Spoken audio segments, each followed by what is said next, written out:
Barang siapa yang menyerupai satu kaum, barang siapa yang menyamai satu kaum, barang siapa yang mengikuti jalan-jalan satu kaum, fahuwa minhum, maka mereka termasuk bagian dari mereka. Fahuwa minhum. Barang siapa yang ridho dengan amalan satu kaum, barang siapa yang tasyabbuh dengan satu kaum, maka termasuk mereka. كلا إذا بلغت التراقي وقيل من راق وظن أنه الفراق والتفت الساق بالساق إلى ربك يومئذ المساق. Pada kesempatan malam hari ini insyaallah ta'ala kita akan bacakan hadis yang mulia dari sahabat Abdullah ibnu Umar tentang larangan tasyabbuh, menyerupai orang-orang kafir, baik itu dari kalangan Yahudi wa Nasara ataupun orang-orang kafir selain mereka. Wa an ibni Umar radhiyallahu anhuma qala, dari sahabat Abdullah ibnu Umar semoga Allah meridai keduanya, ia berkata, qala Rasulullah sallallahu alaihi wasallam, telah bersabda Rasul sallallahu alaihi wasallam, man tashabbaha biqaumin fahuwa minhum. Nabi bersabda, man tashabbaha biqaumin fahuwa minhum. Barang siapa yang menyerupai satu kaum, barang siapa yang menyamai satu kaum, barang siapa yang mengikuti jalan-jalan satu kaum, fahuwa minhum, maka mereka termasuk bagian dari mereka. Ini adalah hadis tentang tasyabbuh, larangan tasyabbuh, tidak boleh menyerupai apa-apa yang ada pada selain kaum muslimin. Insyaallah tentang makna tasyabbuh akan disebutkan pada pembahasan berikutnya. Akhrajahu Abu Dawud. Hadis ini dikeluarkan Imam Abu Dawud. Wa sahhahu Ibnu Hibban. Disahihkan oleh Imam Ibnu Hibban. Hadis ini derajatnya adalah haditsun hasan, hadis yang hasan. Di antara pendukung hadis ini sehingga menjadi haditsun hasan, dari hadis Abu Ya'la dari sahabat Abdullah ibnu Mas'ud radhiyallahu anhu, man radhiya amala qaumin kana minhum. Barang siapa yang ridho ya dengan amalan satu kaum, jadi dia ridho, dia ngikuti, dia menyerupai, kana minhum, maka dia termasuk bagian dari mereka. Tambahan hadis itu menjadi penguat hadis yang baru kita baca yang disebutkan dalam Kitabul Jami', ya, min bulughil maram min adillatil ahkam. Itu tambahannya. Syekhul Islam Ibnu Taimiyah, hadis yang man radhiya amala qaumin kana minhum, barang siapa yang ridha dengan amalan satu kaum maka termasuk bagian dari mereka, maka dengan sanad yang bagus. Al-Hafidz Ibnu Hajar dalam kitabnya Fathul Bari Syarah Sahih Bukhari, haditsun hasan. Juga dihasankan oleh Imam As-Suyuti di dalam kitab beliau Jami'us Shaghir. Ya. Nah, tasyabbuh menyerupai itu di dalam zahirnya, atau mungkin tasyabbuh dalam zahir, maka itu akan mengantarkan dia tasyabbuh kepada hati. Jadi kalau sudah zahirnya dia mengikuti, zahirnya dia menyerupai, maka akan pula mengikuti batinnya.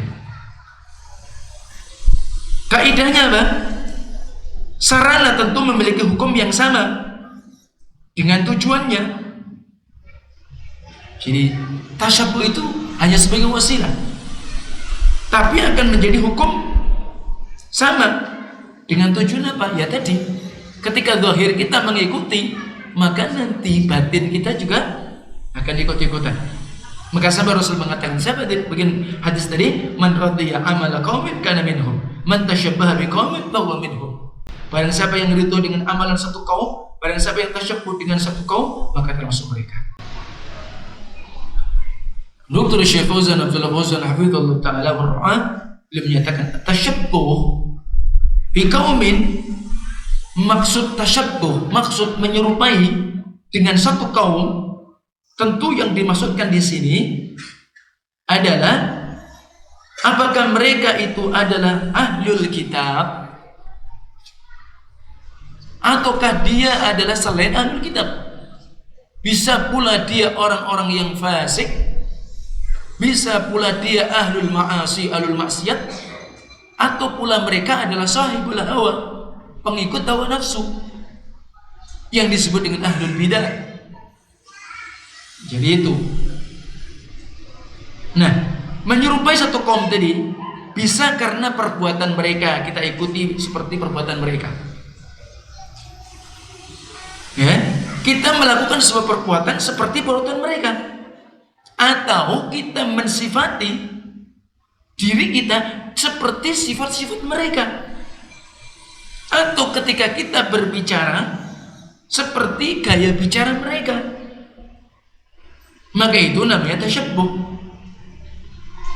yaitu menyamai atau meniru di dalam ucapan-ucapan mereka, di dalam perbuatan-perbuatan mereka, di dalam sifat-sifat mereka. Nah, jadi seperti itu. Artinya apa? Kita mungkin senang gaya bicara kita, lebih kita ingin seperti gaya bicara mereka. Ya, perbuatan kita juga seperti itu, sifat kita juga demikian. Yang semestinya wajib bagi setiap muslim, mereka mestinya merasa izzah, merasa kuat, merasa mulia. Mesti mereka harus percaya diri dengan akidah dan keyakinan mereka, dengan apa yang Allah memang syariatkan kepada mereka dari hukum-hukum yang tentu bermanfaat untuk mereka dunia dan akhirat. Di mana sesuatu yang diberitakan kepada mereka dari perintah-perintah, maka tentunya itu adalah kebaikan buat mereka. Tentu apa-apa yang memang Allah itu perintahkan untuk menjauhi dari apa yang Allah larang, tentunya itu perkara-perkara yang akan membahayakan buat mereka. Dan kaum muslimin ini dijadikan oleh Allah menjadi umat Islam yang memang Allah itu membedakan mereka dari manusia yang lain. Dan Allah itu memuliakan, memberikan izzah kepada kaum muslimin dengan Islam, dengan iman, dengan syariat Allah yang mulia. Yang kita tahu syariat Allah ini sempurna, paripurna, yang akan terus relevan dalam keadaan apapun zaman. Walaupun mungkin zaman semakin panjang, perubahan zaman masa, maka hukum ini tetap akan relevan dan sesuai dan cocok. Banyak berita-berita dalam Al-Quranul Karim ketika Allah mengkisahkan nanti Allah akan menciptakan, mengendaki sebuah kendaraan yang Allah kehendaki. Artinya apa? Mungkin di masa-masa dulu kendaraan yang di masa Rasulullah mungkin yang tercepat onta, yang terkuat mungkin onta, walaupun mungkin ada kuda dan sebagainya ya.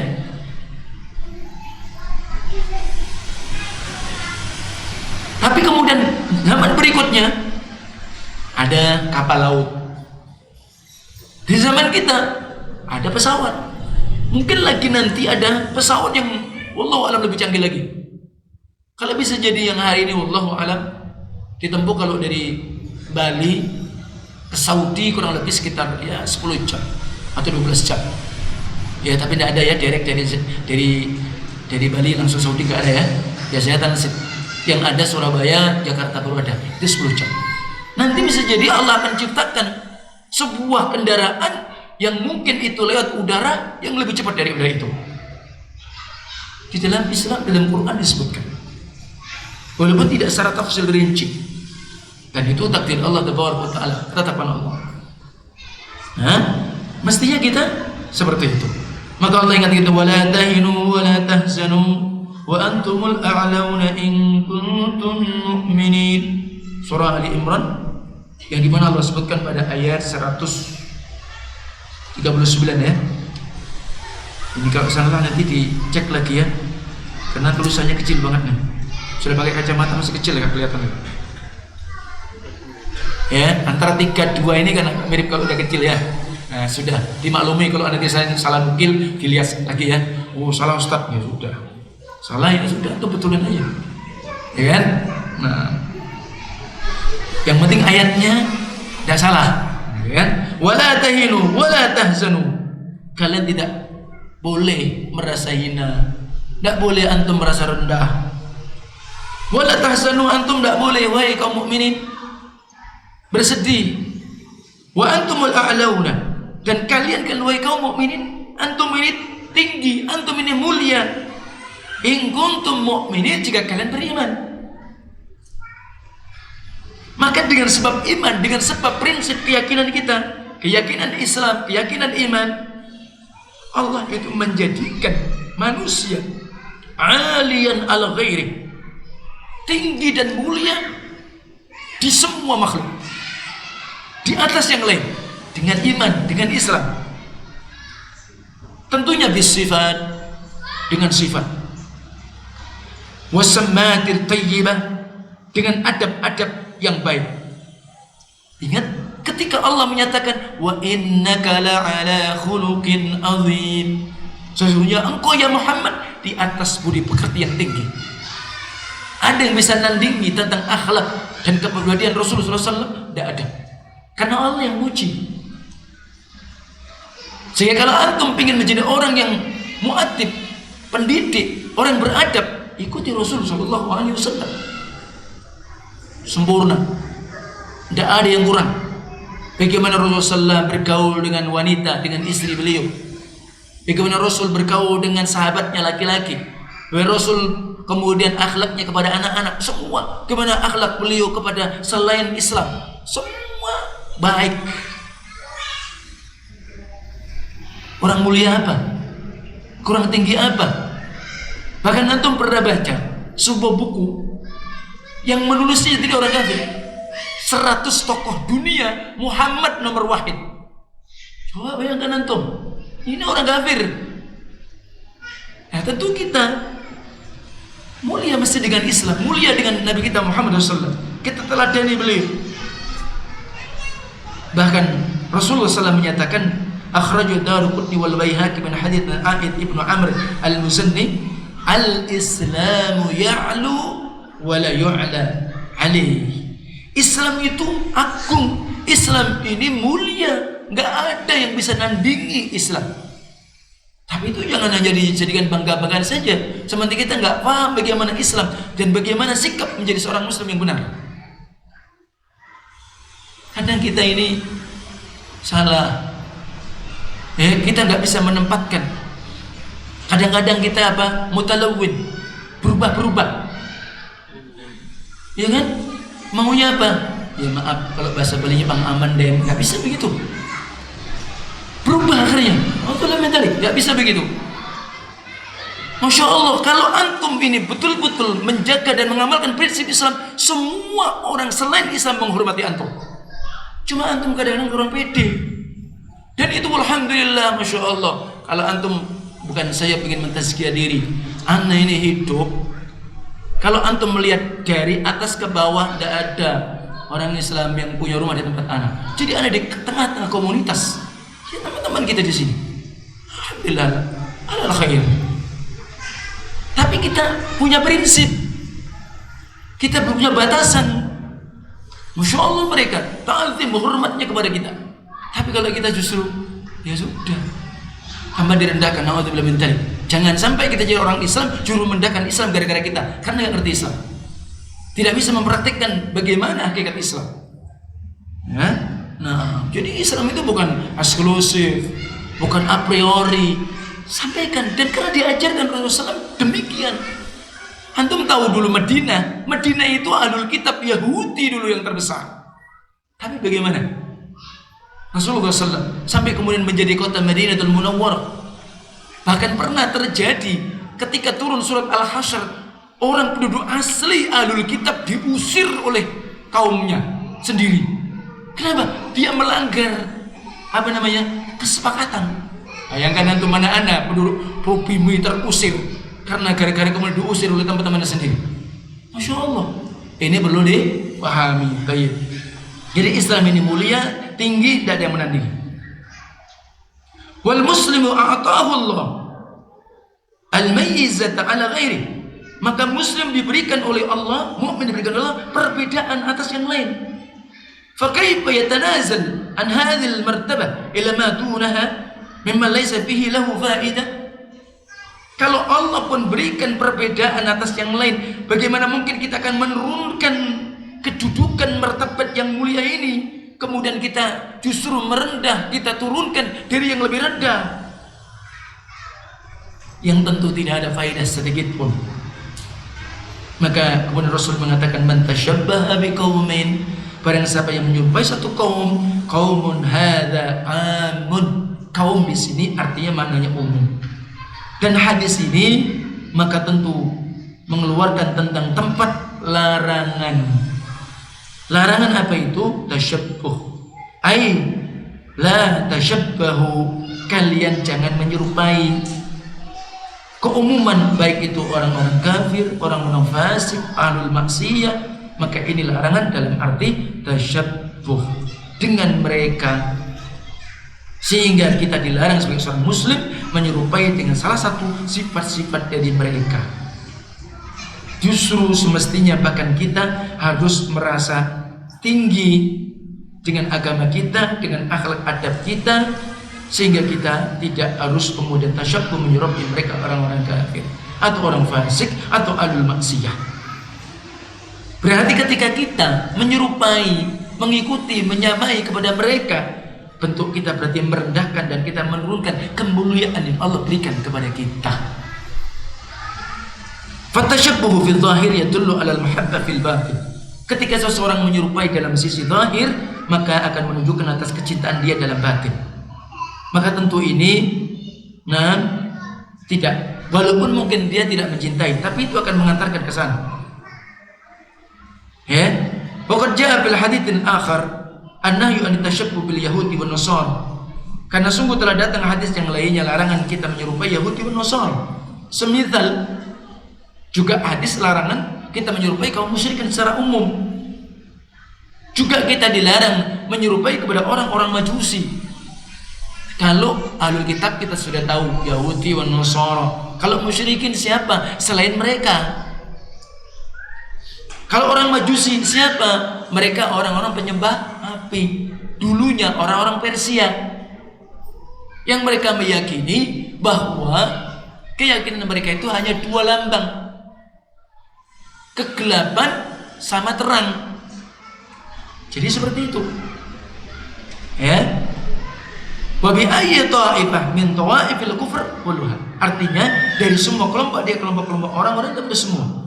Maka kaum muslimin tidak boleh mengikuti, menyerupai golongan yang mereka merugi. Nah, pernah ketika itu Umar waktu beliau menjadi Amirul Mukminin, ketika beliau menjadi presiden waktu itu, ada diusulkan ahlul kitab yang mereka ahli tulis atau ahli yang lain. Kalau bahasa kita apa ya? Mungkin orang akuntansi begitulah. Ya, cuma belum ada waktu itu. Maka kata Umar apa? Nahnu qaumun a'azzanallahu bil Islam.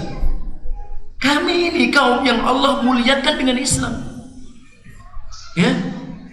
Famahma ibtaghaina al-izza bi ghairi adhilluna Allah. Kapan saja ketika kita mencari kemuliaan selain Islam, atau kita justru memuliakan orang yang tidak patut dimuliakan selain Islam, adhilluna Allah. Allah akan rendahkan kita, Allah akan hinakan kita. Sebenarnya itu prinsip. Ini jangan salah dipahami. Ya. Artinya begini, dalam hal-hal yang sifatnya itu perkara yang sangat urgent, perkara yang sangat penting, Antum mestinya loyalnya kepada sesama muslimin. Kalau itu memang organ banget, kalau itu sesuatu yang prinsip banget. Jangan sesuatu yang lainnya. Jadi seperti itu. Tetap yakin yang punya sifat adil, punya sifat jujur kaum muslimin. Jangan sampai antum ini punya pemikiran seperti ini. Kalau kafir jujur kan bagus, Islam tidak jujur. Oh, jangan begitu. Jadi yang salah bukan Islamnya, jadi itu manusianya, personnya itu yang benar. Ya, jadi seperti itu. Tapi ternyata akhirnya antum baru tahu, banyak yang mereka tidak jujur ya. Akhirnya begitu nanti. Artinya kita bukan kemudian merendahkan dalam sisi-sisi yang lain, tidak. Tapi ini seperti itu agar apa? Kita nggak salah memahami. Justru kita loyalnya kepada selain muslimin, kita tidak loyal kepada saudara kita kaum muslimin. Ya, banyak hal-hal yang perlu diperhatikan, terutama mungkin ya permasalahan hal yang posisi-posisi yang penting ini perlu diperhatikan. Itulah contoh Umar bin Khattab. Walillahil 'izzatu wa lirasulihi wa lil mu'minin walakinnal munafiqina la ya'lamun. Jadi ketika itu kisahnya kaum munafikin disebutkan dalam surat Al-Munafiqun. Ya. Jadi mereka mengatakan, kami akan mengusir orang-orang yang dekat-dekat Muhammad ini. Orang-orang miskin, orang-orang yang demikian-demikian. Orang-orang yang rendah-rendah ini. Begitu mereka. Ya. Dan mereka merasa apa? Lebih mulia.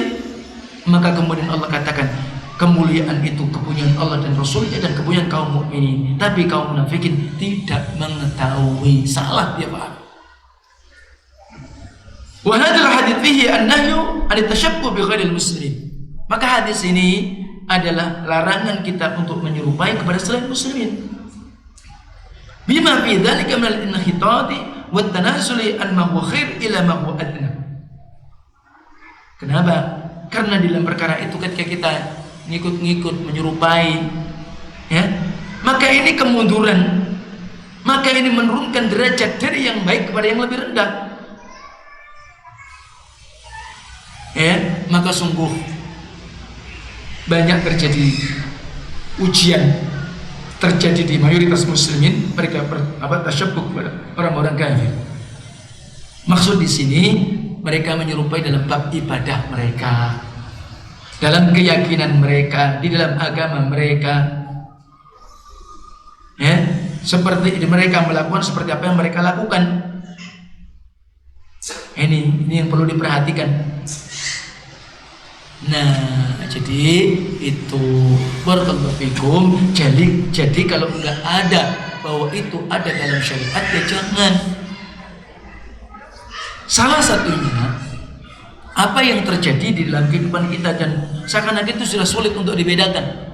Bahkan kadang karena itu sudah mendarah daging, orang yang mengingatkan jadi orang yang salah. Nah ini, orang yang mengingatkan dianggap kelompok sesat. Berat kan? Ini ajaran apa ini? Nah, coba bayangkan antum. Kalau kita mau sedikit membuka diri, lapang, ayo tuh coba kita ilmiah, coba kita pelan-pelan kita paham. Contohnya bahasa ini, maaf wahai kaum muslimin. Kebiasaan kita mengadakan haflah ulang tahun untuk anak-anak kita. Coba, ini sebenarnya kalau kita mau ada enggak sih dalam Islam ini? Tapi kita sudah, ya sudah, pokoknya agak ada talbisnya lah dikit-dikit. Wow, udah ulang tahun, syukuran. Nah ini, lebih-lebih kalau trennya apa? McDonald. Terus mana lagi? Ya sudah yang begitu. Sudah. Nah, ini awas nih. Masya Allah. Apa dah ngeri ini? Ya enggak? Ya tidak jamaah yang mulia. Nanti berpanjang lagi, ya sudah macam-macam nanti. Ya saya hanya mengingatkan, itu yang jelas asal muasal adanya ulang tahun jelas. Jadi siapa?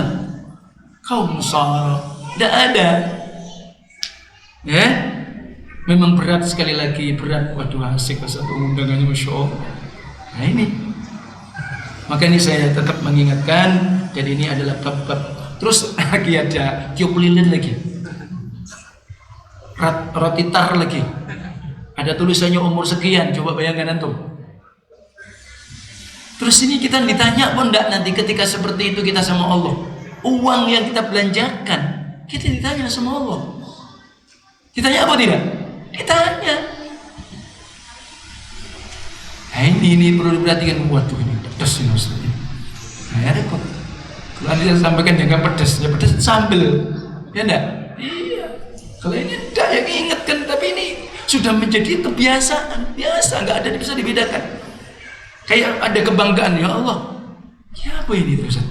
Terus apa lagi yang mengingatkan? Ingat, Masya Allah. Ya kita memang harus dari diri kita. Ibda binafsik. Kalau nggak dari kita tuh siapa lagi yang mengamalkan? Nah, terus panjang nanti. Nah ini barakallahu fikum. Kalau sudah ngaji yang ini biasanya wadah. Yang model-model jinggung-jinggung enggak nih. Nah, jadi tapi ini perlu sampaikan, ini masalah akidah. Ini masalah tasyabbuh. Ya, ini termasuk itu yang perlu diingatkan. Baik, waktu ya. Ada pertanyaan?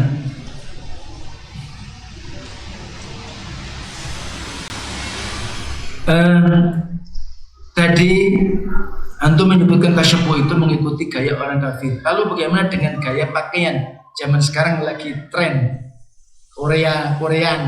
Walaupun nggak cocok, yang penting apa? Tren. Nah iya, ini tidak benar. Pakaian-pakaian yang ngapret begitu. Atau mungkin yang macam-macam, ya jangan. Ya Allah. Nah ini. Ya. Jadi ya tidak boleh. Kalau memang itu pakaian itu memang, ya sekarang kan memang bisnis, punya bisnis macam-macam, tidak usah. Kenapa kita nggak pede? Ya sudahlah. Masya Allah, kalau antum baca, nggak mungkin kan antum ketika sholat bos pakaian itu juga. Gimana coba? Antum kalau datang ke Pak Camat saja, Masya Allah bertonton sisiran macam-macam. Nah, ini kepada Allah kok. Tambah yang aneh-aneh. Terus gimana ini? Nggak kebalik-balik lah. Ya, ini nggak termasuk pakaian tadi. Apakah termasuk bentuk tasyabbuh jika pekerja membuatkan spanduk untuk acara bid'ah, sedangkan kita mengetahui dan hanya bisa apa ini diingkari lewat hati? Ya jangan. Kalau sudah jelas-jelas ya dihindari. Kalau itu hal-hal yang memang artinya melanggar syariat, ya sudah. Rezeki ini supaya berkah, tidak dilihat dari banyaknya order antum. Ya enggak? Ordernya banyak, ternyata tidak berkah, tidak tahu duitnya kemana. Karena dulu mungkin antum tidak tahu hukum, tidak tahu, sudah tabrak semua itu. Masya Allah ordernya banyak, tapi sekarang tidak ada lagi nyanteng. Namanya nggak berkah. Memang sekarang kita tahu rambu-rambu itu. Ya Allah, kok rasanya sulit sekali cari order ya. Ini salah. Aduh. Iya, tapi karena antum ini berkah insya Allah. Nah, jadi itu insya Allah. Barakallahu fikum. Hati-hati dan masih banyak lagi insya Allah pembahasan ke depan. Kita perlu rinci satu-satu hal-hal yang kita perlu paham. Wallahu a'lam. Subhanakallahumma wa bihamdika asyhadu an la ilaha illa anta astaghfiruka wa atubu ilaik. Assalamualaikum warahmatullahi wabarakatuh.